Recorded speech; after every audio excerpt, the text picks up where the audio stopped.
Appel à tous les Français. Il n'y a plus de droite ou de gauche, de pro ou d'anti, de croyants ou d'athées, d'hétéros ou d'homos.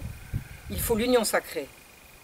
Vous pensez que vous avez sur vos enfants une autorité qui vous donne le droit de prendre pour eux des décisions graves, que vous pouvez interdire à votre fille ou à votre fils des fréquentations ou des comportements que vous jugez contraires à leur intérêt. Vous vous trompez. Aujourd'hui, des personnes étrangères à votre famille, à votre couple, ont sur votre progéniture des droits qui vous mettent en danger, si vous leur résistez, de vous voir retirer vos enfants, pour lesquels vous ne pourrez plus rien. Aujourd'hui, vos enfants ont des droits auxquels vous ne pouvez plus vous opposer. On appelle ces droits les droits sexuels. Ils ont été élaborés par l'abominable planning familial international et sont relayés et peu à peu imposés par toutes les grandes agences des Nations Unies et de l'Europe, auxquelles la France est non seulement soumise, mais où elle est décisionnaire.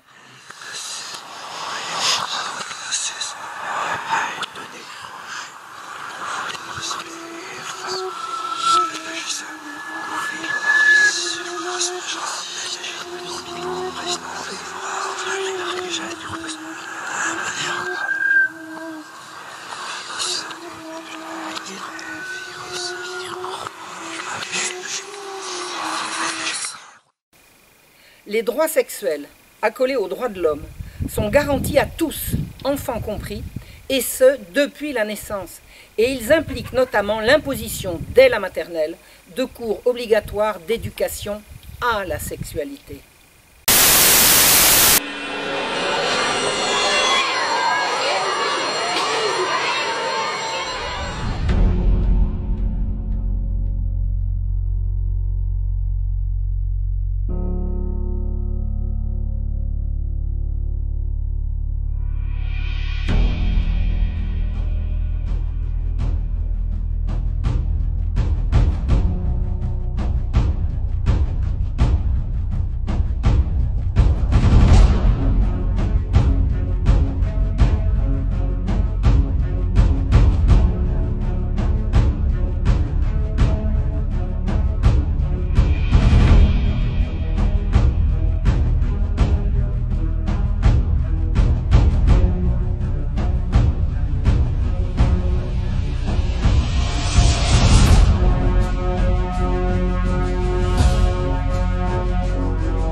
Au printemps 2017, des parents de la région parisienne ont déposé plainte pour viol contre un pédophile de 28 ans qui avait convaincu leur fille Sarah, 11 ans, de le suivre. Le parquet de Pontoise refusa de poursuivre l'homme pour viol, mais seulement pour atteinte sexuelle. Une atteinte sexuelle, C'est un rapport obtenu sans violence avec un mineur de 15 ans, 15 ans étant le mineur au-dessous de 16 ans, c'est-à-dire de 0 à 16 ans. Les juges, refusant de prendre en compte la sidération et la terreur, ont estimé que la fillette ne s'étant pas débattue et n'ayant pas appelé à l'aide, on pouvait considérer qu'elle était consentante.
Deux mois plus tard, la cour d'assises de Seine-et-Marne acquittait un homme de 30 ans qui avait violé une enfant de 11 ans également et l'avait mise enceinte.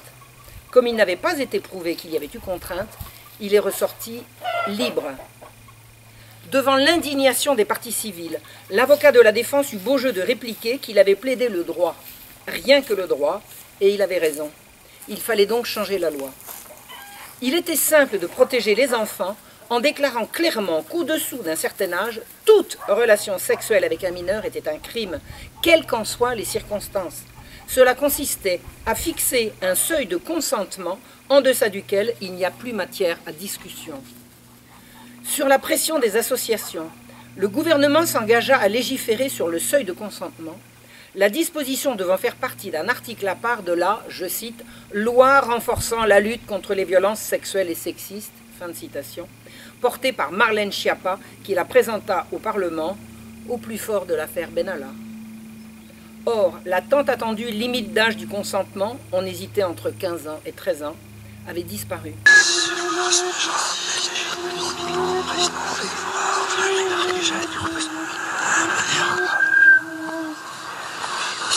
Plus de seuil de consentement. Les petites victimes de pédophiles se trouveront donc présumées consentantes pour ne s'être pas suffisamment débattues. Le pédophile ne sera donc plus coupable que d'avoir corrompu un mineur consentant, charge à ce dernier de prouver le contraire, comme si c'était possible. Or, au pays des droits de l'homme, un prévenu est présumé innocent jusqu'à ce que le contraire ait été prouvé. On se trouve donc désormais dans la configuration suivante. Quand un pédophile abuse d'un mineur sans lui taper dessus, c'est au mineur de prouver qu'il n'était pas d'accord. Les juges vont devoir trancher entre la parole d'un prédateur accusé présumé innocent et un enfant accusateur présumé consentant, donc menteur. Pourtant, la loi laisse une porte ouverte aux victimes pour faire valoir qu'elles ont pu être contraintes, même sans violence. L'article 2 de la loi Schiappa stipule que, je cite, « Lorsque les faits sont commis sur la personne d'un mineur de 15 ans, la contrainte morale ou la surprise sont caractérisées par l'abus de la vulnérabilité de la victime ne disposant pas du discernement nécessaire pour ses actes. » Peut-on être plus flou, plus vague, plus abscon dans une formulation destinée prétendument à protéger les enfants? Qui dira si la victime disposait ou non du discernement pour résister à la contrainte morale? Ce sera au juge d'en juger, et celui-ci pourra décider si l'enfant a reçu en classe un bon enseignement à la sexualité, qu'il a reçu les outils nécessaires pour dire non, et qu'il était donc consentant, à n'importe quel âge. Le non-consentement d'un enfant devra désormais être démontré et prouvé à un juge qui n'aura pour rendre son verdict que son appréciation personnelle, éventuellement appuyée par l'expertise d'intervenants extérieurs pouvant se réclamer de l'idéologie sexualiste en œuvre partout dans le monde. Ce flou criminel induit en plus qu'un enfant doit être capable de dire non à un agresseur, pire, qu'il peut être capable de dire oui. Imagine-t-on un instant que si un enfant dit non, son agresseur va renoncer? Ce n'est pas tout. Chargée d'imposer à la France une égalité entre les hommes et les femmes qui tourne au grotesque, la ministre Marlène Schiappa, auteure par ailleurs de livres de romans pornographiques, a également présenté une version consolidée de la loi de 2008 sur la lutte contre les discriminations.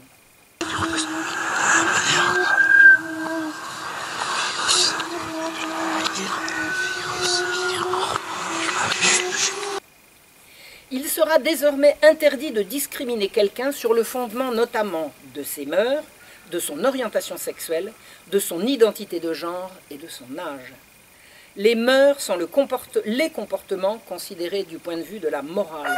La morale, c'est ce qui est reconnu collectivement comme définissant le bien et le mal. La loi Schiappa vient d'abolir la morale. Il n'y a plus désormais de bien ni de mal, c'est discriminant. Et c'est désormais dans la loi. Or, on présente de plus en plus la pédophilie comme une orientation sexuelle, comme une autre. Poursuivre un pédophile relèvera donc de la discrimination sur le fondement de l'orientation sexuelle.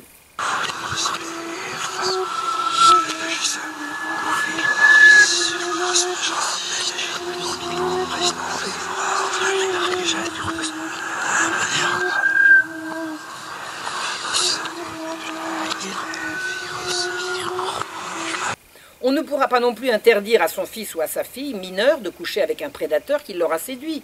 Ce sera une discrimination sur le fondement de l'âge et une atteinte aux droits sexuels de l'enfant. L'origine de ces aberrations contraires à toute civilisation connue se trouve dans l'escroquerie Kinsey, maniaque pédophile financé par l'Institut Rockefeller, qui a promu au lendemain de la Seconde Guerre mondiale le renversement de toutes les valeurs. Parmi ces forfaits, on sait qu'il a torturé et fait torturer des centaines d'enfants par des pédophiles qui ont qualifié d'orgasme les hurlements de terreur et de douleur de leurs victimes. Dr. Reisman refused to go on Donahue unless he would agree to show Kinsey's tables, where the child sex abuse data is presented. Despite knowing about these tables, Donahue repeatedly insisted that no proof existed of child abuse in Kinsey's research. Nevertheless, he did show the data to his audience. Well, we're going to show. There. Now, what is the point? You what is tell your me point? what is the point. 5 months old. What is it? I can hardly read it. What's next to that? Number of orgasms. Oh, number of orgasms, too. Go down to the 4-year-old. You see the 4-year-old there? 17, yeah. There, bottom one. Yes. 4-year-old, 26 orgasms in 24 hours. Tell me, Phil. Tell me, Phil. Does a baby sleep? Tell me, Phil. Tell me, Phil. Does a baby sleep? Tell me if this is scientific. A baby sleeps for 8 hours? And You tell me how you get 26 orgasms for 24 hours. We've got to be able to get a word in edgewise. Just a minute, just a minute. Sounds like a guest for the Donahue show. And you know what Gebhardt said to me? You know what Dr. Gebhardt said? He wrote me a letter, which I wish you had up there too, in which he said that oral and manual techniques were used on the children. Now, Phil, I'm going to say that once more. I'm going to say that once more. And if I'm wrong, let them sue me. He said oral and manual techniques were used on those children. Les résultats de ces expériences criminelles étaient que, je cite, « les enfants sont sexuels dès la naissance », fin de citation. Formule reprise ad nauseam par de nombreux sexologues et éducateurs à la sexualité. C'est cette tromperie odieuse qui sert de justification à la sexualisation des enfants promue par toutes les agences de l'ONU, par le Parlement européen et désormais par le gouvernement français au titre d'un concept fallacieux et pervers, la santé sexuelle. Les parents n'ont désormais plus aucun moyen légal de protéger leurs enfants contre les abus d'une sexualisation à outrance, droit sexuel oblige. Résistance.